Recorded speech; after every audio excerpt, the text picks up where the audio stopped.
Okay, everyone, so here are the answers to all of the questions on page 25.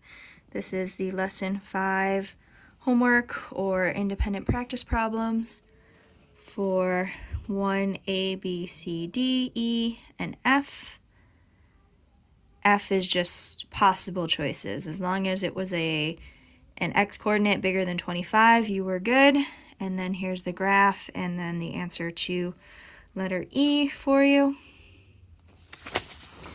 On page 26, here are the answers for number 2 and what the graph on your coordinate plane should look like. And then page 27, numbers 5 and 6. Possible choices, again, as long as your x-coordinate was the same for number 5 and your x-coordinate was the same for number 6. Okay, so for Module 6, Lesson 6, you're going to need a pencil, but you're also going to need a red colored pencil or crayon and a blue colored pencil or crayon, and that's for a little bit later. Okay, so number 1 says plot the following points and label them on the coordinate plane. So that is the same as previous lessons. So we see that my x-coordinate is labeled here and my y-axis is labeled here. My interval is 0.1 or 1/10. So when I plot A, I need to go over 3/10 and up 1/10. So over 3, 1, 2, 3, up 1. Point A is here. For point B, I have 3/10, 7/10. So that means over 3, up 7. That is point B. Okay. Then I have point C, which is 2/10, 9/10. So over 2, up 9. This is point C. And then I have point D, which is over 4/10, up 9/10. So over 4, up 9. Here is point D. Okay, so that is what your graph should look like on this side. Part A says use a straight edge to construct line segments A, B, and C, D. So line segments are just when you take 2 points and you connect them. So instead of a line, something that goes on continuously, it ends at 2 points. And then CD, again, I'm not going to use a straight edge, but you can, just to connect C and D.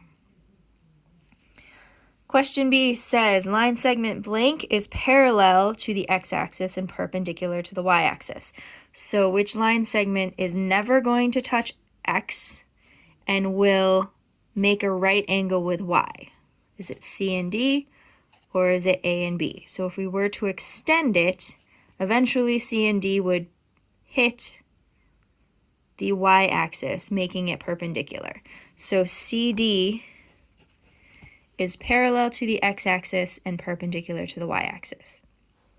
And then that would mean line AB is parallel to the y-axis and perpendicular to the x-axis, because if we were to extend it, it would make a 90-degree angle and be perpendicular. So line segment CD is parallel to the x-axis, line segment AB is parallel to the y-axis.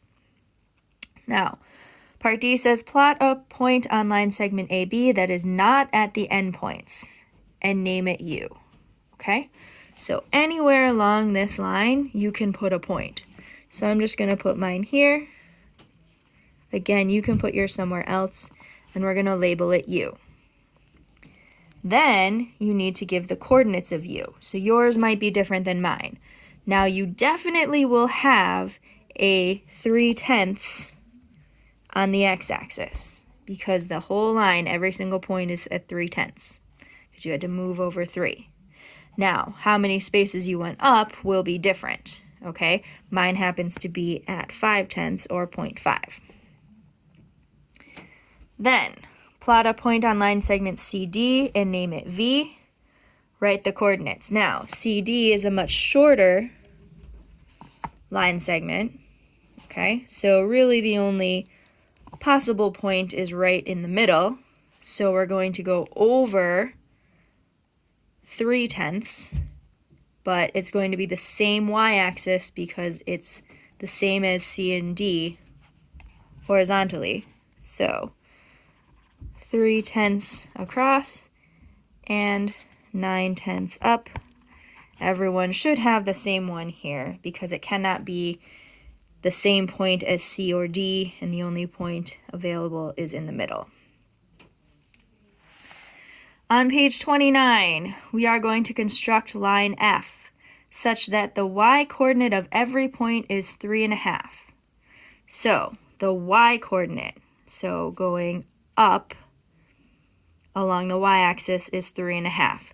So every single point on that line segment is going to be at 3.5, which means it's going to go horizontally across your coordinate plane. So you don't have to do every point like that. I was just showing you that this is where your line is going to be. So since it's a line, it goes continuously, and this is line F. Okay? How far is line F from the x-axis? It's 3.5 units. Okay? Now we are going to construct line G that the x-coordinate of every point is 4.5. So here's my 4, here's my 4.5. So every single x-coordinate is going to be along this line. So if I were to make a line this way, again, you would have a straight edge, so you wouldn't have that bump there, but you get the idea. All of them are going to be along this part of the coordinate plane. This is line G, okay, at 4.5. Now, give the coordinates of the point on line F that is 1/2 unit from the y-axis. So, half a unit from the y-axis would be here, and it has to be on line F. So it has to be this point right here. So we're over 1/2 and we're up 3.5. Okay? So we moved over 1/2 and we moved up 3.5. So that's our coordinates for that point. Now with a blue pencil, shade the portion of the grid that is less than 3.5 units from the x-axis. Okay, so 3.5 or less from the x-axis, that is this entire section here. We are shading it in with a blue pencil. Okay. And again, you want to try to fill it in as best you can, but you don't have to darken it. Again, just keep it nice and light. Okay? But do try to fill in all of the white space as much as you can. Okay. Line G is how many units from the x-axis, line G is blank units from the y-axis. So it is 4.5, because this is where the line is. It's 4.5 units from the y-axis. Okay, so this space here is 4.5 units. Now, give the coordinates on line G that is 5 units from the x-axis.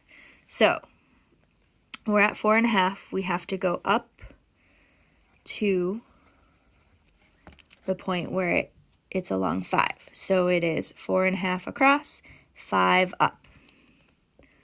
So 4.5 across, and then up 5.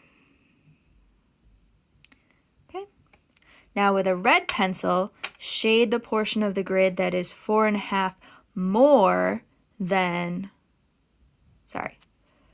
with a red pencil, shade the portion of the grid that is more than 4.5 units from the y-axis. So instead of going this way, this would be less than. We're actually going on this side of the graph to show everything that is more. Now notice how the blue and the red kind of overlap in a section. Okay? So we have the section that's blue from here down, the section that's red from here over, and then we have this purple section right in here. Okay?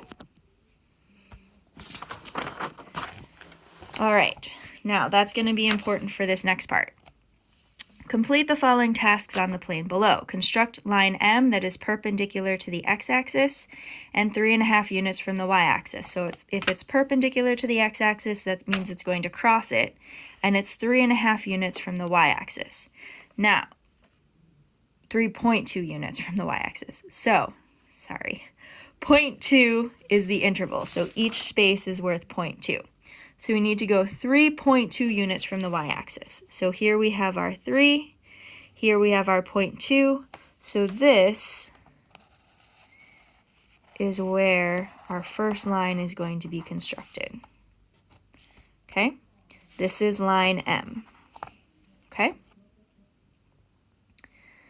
Now, part B, construct line A, a line that is 0.8 units from the x-axis. So 0.8, 2, 4, 6, 8. Here is our next line going horizontally across our coordinate plane. Again, you can do it with a straight edge, so yours should look a little neater. That is going to be line A. Okay? Construct line T that is parallel to line M and halfway between M and the y-axis. So here's M, here's the y-axis. We need to go halfway between the two. So 1, 2, 3, 4, 5, 6, 7, 8, 9, 10, 11, 12, 13, 14, 15, 16. So we're going to have to go about 8 over. 1, 2, 3, 4, 5, 6, 7, 8. Let me just check. 5, 6, 7, 8. Yep, that's perfect. So here is our vertical line that is parallel to M, parallel to Y, and it's halfway between the two. So it's going to be at that 1.6 mark. Okay? And this is line T. Construct line H, so it's perpendicular to line T. So it's going to cross line T and pass through point 1.2 to 0.4. So find 1.2, so that's 1.2 over, and 2.4 up. So there's 2, 2.2, 2.4. So if it passes through this point, then it's going to have to cut through that point, and again it's going horizontally because it's going to be perpendicular to T. All right, and that is line H. Okay, now using the blue pencil, shade the region that contains points that are more than 1.6 units. So more than 1.6 and less than 3.2. So we're going to be shading in this region of our coordinate plane.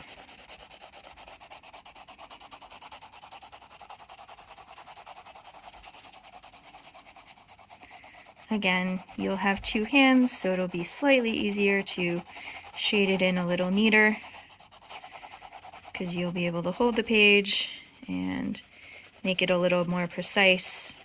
Again, don't shade in really dark, but try to shade in all of the white spaces as much as possible, just so you have the coordinate plane filled in. Okay? And so a red pencil. There we go. Now, using the red pencil, shade the region that contains points that are more than 0.8 units and less than 2.4 units from the x-axis. So more than 0.8 and less than 2.4.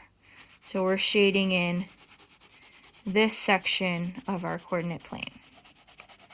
Again, you're just going to kind of fill in all the way across, even though it's shaded blue, all the way over horizontally. And again, you want to make sure you're getting all of these spots here. Yours should look nicer because you don't need to hold a camera and shade in portions of the coordinate plane like I have to right now. But as you can see, there is this square section where there's an overlap of the two colors. Okay, now that's important because part G says give the coordinates of a point that lies in the double shaded region. So you can pick any of these coordinate points that fall within the region. Okay, so I'm going to make mine nice and easy. I'm going to go 2 across and 2 up. Keeps it 2 nice whole numbers. So my point right here is 2, 2, and it is in the double shaded region. Now again, you could have picked 2.2 and 1.2. You know, there's lots of different points that you could have chosen. I just like to keep it simple. So I know that was a lot. I know I misspoke a little bit. I apologize. Hopefully that didn't confuse you too much when I misspoke. When you try it independently, just let me know if you have any questions. I tried to give you the intervals for each of these as well. So on page 31, if you could try the entire page, all the questions, and then I gave you the intervals. On page 32, there's the interval for this coordinate plane. If you could try all of the questions on page 32. And on page 33, ignore number 3, just do number 4 to plot and then shade in different regions and find a point in the double shaded region. So you get some practice in that. So again, that's 1, 2, skip 3, and number 4 on pages 31, 32, and 33.